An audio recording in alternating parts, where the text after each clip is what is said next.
बोली श्री रामचंद्र भगवान की जय। ओम श्री गणेशाय नमः। श्री सरस्वती नमः। श्री गुरुचरण कमलेभ्यो नमः। ओम हनुमते नमः। ओम हनुमते नमः। वक्रतुंड महाकाय सूर्यकोटि समप्रभ निर्विघ्नं कुरु मे देव सर्वकार्येषु सर्वदा। वर्णानामर्थसङ्घानां रसानां छन्दसामपि मङ्गलानां च करितरौ वन्दे वाणी विनायको।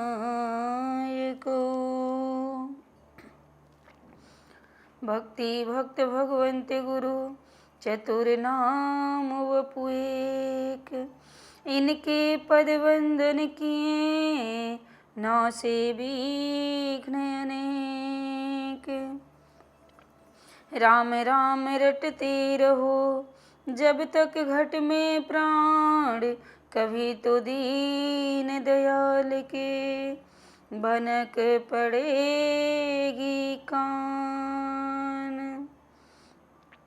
आए हो तो प्रेम से लो प्रभु का नाम। सब भक्तों को यदा श्री की जय जय सीताराम। जय जय राधे श्याम। सिया राममय सब जग जाने। करहूँ प्रणाम जोरे जोग पाने। करहूँ प्रणाम जोरे जोग पाने। श्री राम जय राम जय जय राम। श्री राम जय राम जय जय राम। श्री राम जय राम जय जय राम। श्री राम जय राम जय जय राम। श्री राम जय राम जय जय राम। श्री राम जय राम जय जय राम। श्री राम जय राम जय जय राम। श्री राम जय राम जय जय राम। परम मंगलमय परात्पर अखिलेश्वर अखिल ब्रह्मांड नायक परात्पर पर ब्रह्म भगवान की वांगमय प्रतिमूर्ति श्री रामचरितमानस श्री राम कथा के रसिक प्रभु श्री हनुमान जी महाराज के चरणों में बारंबार प्रणाम। प्रभु श्री रामचंद्र जी के चरणों में बारंबार प्रणाम। सभी भक्तजन आप सभी को जय सिया राम राधे राधे। आइए बड़ी भाव के साथ भगवान की कथा में प्रवेश करेंगे। कहते हैं कि भगवान का नाम ही इस कलयुग में एक आधार है। इस युग में ना हम तपस्या कर सकते हैं ना योग कर सकते हैं, कोई साधन नहीं है। कहते हैं इस कलयुग में एक बड़ा आसान सा तरीका है, केवल प्रभु का नाम ले लो। प्रभु का नाम जप कर हम भवसागर से पार हो सकते हैं। बस यही शर्त है। कलयुग केवल नाम आधारा। सुमिरि सुमिरि नर उतर ही पारा। केवल नाम जप से इस भवसागर से हम पार हो सकते हैं। अब आप कहेंगे कि भवसागर से पार होना है तो नाम जप से हो जाएंगे। रामचरितमानस में बार बार यही उल्लेख मिलता है कि नाम केवल इस कलयुग में एक नाम ही आधार है। नाम को पकड़ लीजिए, आपका उद्धार हो जाएगा। पर वो दिखावटी वाला नहीं कि कोई आया तो दिखाने के लिए राम राम करने लगे, बाकी फिर वही अपने पुराने कार्य में जुट जाए। नहीं, मन क्रम वचन से छल रहित होकर हम जब भगवान का नाम लेंगे तो हमारा कल्याण होगा, हम भवसागर से पार हो पाएंगे। एक छोटी सी कथा बताते हैं कि एक ग्वालिन थे। ये वृंदावन की सच्ची घटना है। एक ग्वालिन थी, वो दही बेचने जाया करती थी, यमुना पार करके नाव से जाया करती थी। और एक दिन उसकी दही बहुत जल्दी बिक गई, तो वो जाकर एक जगह सत्संग हो रहा था तो सत्संग में बैठ गई कि चलो थोड़ी देर सत्संग करते हैं। तो सत्संग में महात्मा जी ये बता रहे थे कि यदि भवसागर से पार जाना है तो केवल प्रभु का नाम लो। वो बड़े ध्यान से बैठकर चुपचाप बस सुने जा रही थी महात्मा जी क्या कह रहे हैं। उसको उस बात को उसने अपने दिल में बिठा लिया कि महात्मा जी ने एक बड़ी सुंदर बात कही है कि अगर भवसागर से पार होना है जो संसार रूपी भवसागर है, इससे अगर पार जाना चाहते हो तो भगवान का नाम राधे कृष्णा हरे राम, आप केवल भगवान का नाम पकड़ लो। उस ग्वालिन ने कहा ठीक है। कथा विश्राम हुई, ग्वालिन पहुंचे, अपने घर की तरफ जाने लगे। तो जब यमुना के तट पे पहुंची तो उसने सोचा महाराज जी तो कह रहे थे अगर भवसागर से पार होना है तो भगवान का नाम लो, तो हमें तो केवल सरयू पार करना है, यमुना तट पे थी, यमुना जी को पार करना है। तो उसने क्या किया, अपना पहला कदम रखा और उसने राधे श्याम भाव विभोर होकर बड़े विश्वास के साथ उसने भगवान का नाम लिया। जैसे ही राधे श्याम बोला, उस पानी में उसका पैर नहीं डूबा और उस पानी पे चलने लगी। और जब चलने लगी केवल राधे श्याम, यमुना पार हो गई। और ऐसे पार करके फिर दूसरे दिन जब वापस आई तो उसने फिर यही किया कि अब हमें नाव पे चढ़ के नहीं जाना होगा, हमारे 2 पैसे बचेंगे, अब हम केवल भगवान का नाम पकड़कर उन्हीं नाम के सहारे हम पार हो जाएंगे। उस जल के ऊपर से वो चलने लगी और राधे श्याम जपने लगी। जपते जपते पार हो गई। ये क्रम निरंतर चलता रहा। बहुत समय बीत गए, उसके पैसे भी बचने लगे। उसने सोचा ये जो मंत्र हमें जिससे मिला है उस महात्मा जी को लाकर उनका हम स्वागत करें, सम्मान करें, कुछ उनको गुरु दक्षिणा दें। उस गुरु जी के पास पहुंची और वहां जाकर उसने क्या किया, गुरु जी से निवेदन किया, गुरु जी आप हमारे घर पे चलिए, हम आपको भोजन पे निमंत्रण देने आए हैं कि आप भोजन करने हमारे यहाँ चलिए। महाराज तैयार हो गए, ठीक है बेटा, कल आना, मैं तुम्हारे साथ चलूँगा। सुबह हुई, वो ग्वालिन आई बाबा महाराज जी के पास और हाथ जोड़कर विनती करने लगी, गुरुदेव चलिए। उन्होंने भी हाथ में सोटा, घड़ी बांधी, धोती पहने, कुर्ता गमछा बढ़िया लिया और चल दिए। यमुना तट पे पहुँचे तो वहाँ देखें कि कोई नाव वाव नहीं है। पूछ रहे हैं बेटा कैसे जाया जाएगा उस पार। उसने कहा मेरा हाथ पकड़ लीजिए। और जैसे ही हाथ पकड़ा, उसने अपना पहला कदम रखा, वो पानी के ऊपर उसका पैर पानी के अंदर नहीं गया। महात्मा जी को लगा कि इसके नीचे कुछ ईंट पत्थर होगा, इसलिए इसका पैर नहीं डूब रहा है।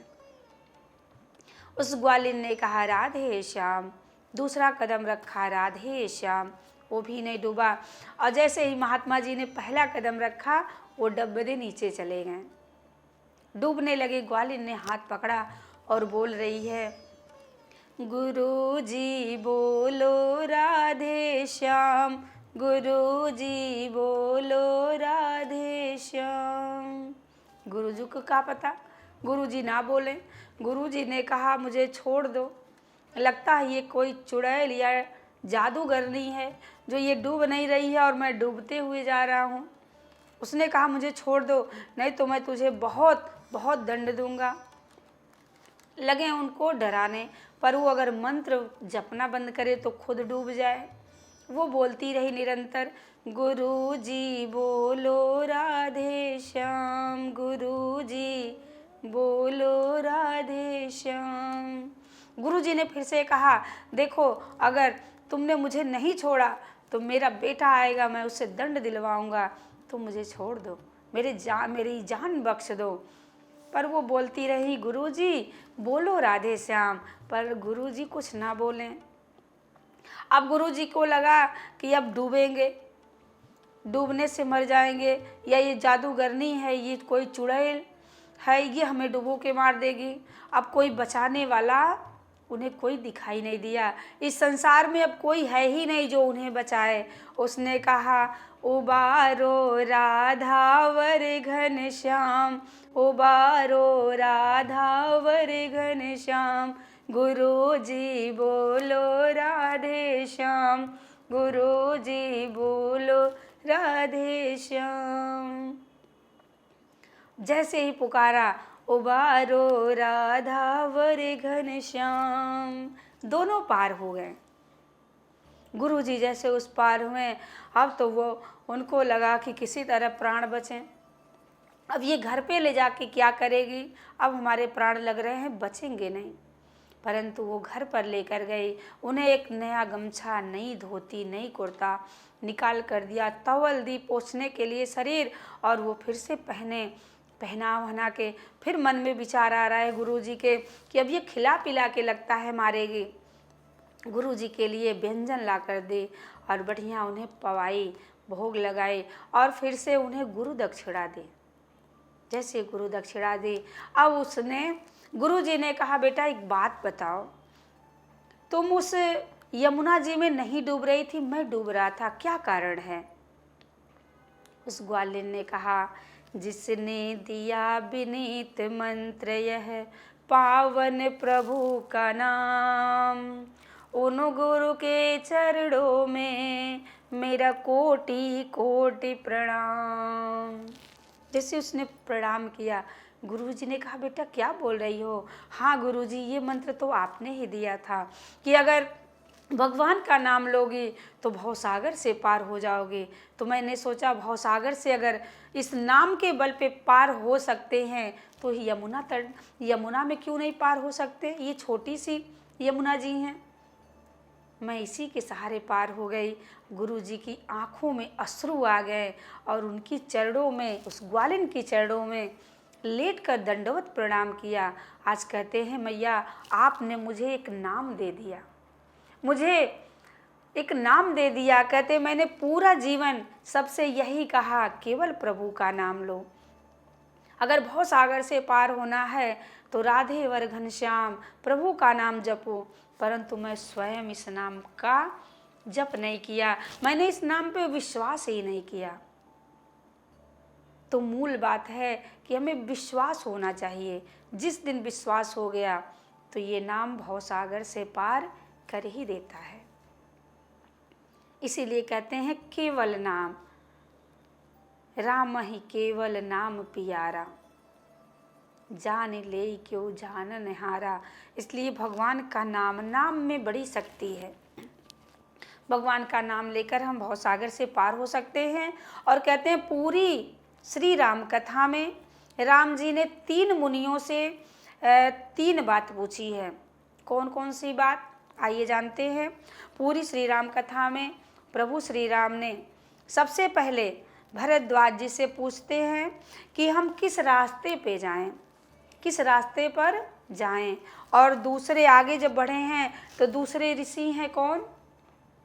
वाल्मीकि जी से पूछते हैं कि हम कहाँ रहें, रहने का स्थान बताइए। और तीसरे मुनि हैं अगस्त जी महाराज। अगस्त जी से कहते हैं कि हम निशाचरों से पृथ्वी खाली कैसे करें, निशाचरों से इस पृथ्वी को रहित कैसे करें। ये प्रसंग हमें ये शिक्षा देता है कि अगर जीवन में कोई समस्या आ जाए तो हमें राय मशवरा उसी व्यक्ति से लेना चाहिए जो अपने लक्ष्य को प्राप्त कर चुका हो। जो लक्ष्य को प्राप्त कर चुका हो उसी व्यक्ति से सलाह लेना चाहिए, क्योंकि वही बताने योग्य है। कुछ तो ऐसे होते हैं खुद 8वीं पास और राय मशवरा खूब देंगे, बेटा ये सब्जेक्ट लेना, हिंदी विषय ज़रूर लेना। तो ऐसे लोग मिलेंगे, परंतु हमें सबसे राय नहीं लेना है। हमें राय उन लोगों से लेना है जो अपने मार्ग में, इस जीवन में सफलता प्राप्त किए हों, ऐसे लोगों से राय लेना चाहिए। देखिए, जो स्वयं भटका हुआ है वो किसी को मार्ग क्या बता सकता है। इसलिए हमें भटके हुए से मार्ग नहीं पूछना चाहिए, कोई राय नहीं लेना चाहिए। राय उनसे लीजिए जो हमें पार लगा दें। देखिए यहाँ पे निषाद राज जो कि साथ हैं प्रभु श्री राम जी के, उन्हें रास्ता मालूम है, पर निषाद राज से राह नहीं पूछ रहे हैं, वो मार्ग पूछ रहे हैं तो केवल भरद्वाज ऋषि से मार्ग पूछ रहे हैं कि आप बताइए कि हम किस मार्ग पे जाएं। राम सप्रेम कहे मुनि पाही, नाथ कहीं हम के ही मग जाही। किस मार्ग पे जाएं? राम ब्रह्म परमारथ रूपा। देखिए राम जी जो है ना, ये परमार्थ स्वरूप हैं। इस बात को भरद्वाज जी जानते हैं। भरद्वाज ऋषि क्या है? परमार्थ पथ पर चलने वाले हैं। प्रभु श्री राम परमार्थ स्वरूप हैं, भरद्वाज ऋषि परमार्थ पथ पर हैं। इसलिए राम जी ने भरद्वाज जी से मार्ग पूछा है कि हम किस मार्ग पे जाएं, किधर जाएं। अगर आप जा रहे हो, रास्ते में कोई मिला, खड़ा हुआ मिला हो, तो उससे आप पूछेंगे हम किस मार्ग पे जाएं, तो सबसे पहले यही पूछेगा आपको जाना कहाँ है। परंतु यहाँ पर जैसे ही भरद्वाज जी से पूछते हैं हम कहाँ जाएं, किस मार्ग पर जाएं, तो भरद्वाज जी विचार कर रहे हैं कि अब तो हम फंस गए, क्या बताएं। भरद्वाज जी बात देखिए, जो अगर कोई बात सीधे सीधे नहीं बता पाता तो घुमावदार बताता है। भरद्वाज जी कहते हैं कि आप जिस मार्ग पर जाएंगे वही मार्ग सुगम हो जाएगा, वही मार्ग बढ़िया हो जाएगा। आप किसी मार्ग पे चले जाइए। देखिए राम ब्रह्म हैं, उन्हें मार्ग पूछने की आवश्यकता नहीं, वो सब जानते हैं, परंतु नर रूप में हैं, लीला कर रहे हैं, इसलिए वो पूछ रहे हैं। भरद्वाज जी महाराज हंस कर कहते हैं आप जिस रास्ते पर जाएंगे वही रास्ता बढ़िया हो जाएगा। मुनि मन बिहसी राम सन कहीं, सुगम सकल मग तुम कहुआही। राम सिया राम जय जय राम, राम सिया राम जय जय राम। भरद्वाज जी ने अपने शिष्यों को आदेश दिया कि जाओ बुला कर लाओ और प्रभु श्री राम जी को मार्ग बताओ। जैसे ही बुलाने गए हैं तो मार्ग बताने के लिए कितने लोग आए हैं? 50 लोग आए हैं। बुलाया गया 4 लोगों को, आए हैं 50 लोग। ये कौन कौन हैं? आगे की कथा कल सुनेंगे। आज की कथा यहीं पे विश्राम लेंगे बड़े भाव के साथ। भगवान की कथा में भगवान की आरती उतारते हैं, सभी लोग भाव सहित एक साथ मिलकर गाएंगे। बड़े आनंद के साथ आप सभी लोग परमार्थ स्वरूप हैं, भक्ति स्वरूप हैं। तो आइए बड़े भाव के साथ भगवान की आरती उतारते हैं। मन में बसा कर तेरी मूर्ति, उतारू मैं रघुवर तेरी आरती। करुणा करो कष्ट हरो ज्ञान दो भगवन, भव में फंसी नाव मेरी तार दो भगवन। दर्द की दवा तो मेरे पास है, जिंदगी दया की है भीख मांगती। मन में बसा कर तेरी मूर्ति, उतारू मैं रघुवर तेरी आरती। जिसने तेरा नाम लिया उसके जागे भाग, सोते हुए जीवन से अब तो प्राणी जाग। कम है जिंदगी कर लो बंदगी, प्रभु का हाथ हो तो मौत भी न मारती। मन में बसा कर तेरी मूर्ति, उतारू मैं रघुवर तेरी आरती। वेद तेरी महिमा गाएं संत करें ध्यान, नारद गुणगान करें छेड़े बीड़ा तान। भक्त तेरे द्वार करते हैं पुकार, दास या दासी तेरी गाए आरती। मन में बसा कर तेरी मूर्ति, उतारू मैं रघुवर तेरी आरती। कर्पूर गौरम करुणावतारम, संसार सारम भुजगेन्द्रहारम, सदा वसंतम हृदयारविंद्रे, भवम भवानी सहितं नमामि। बोलिए श्री रामचंद्र भगवान की जय, श्री हनुमान जी महाराज की जय।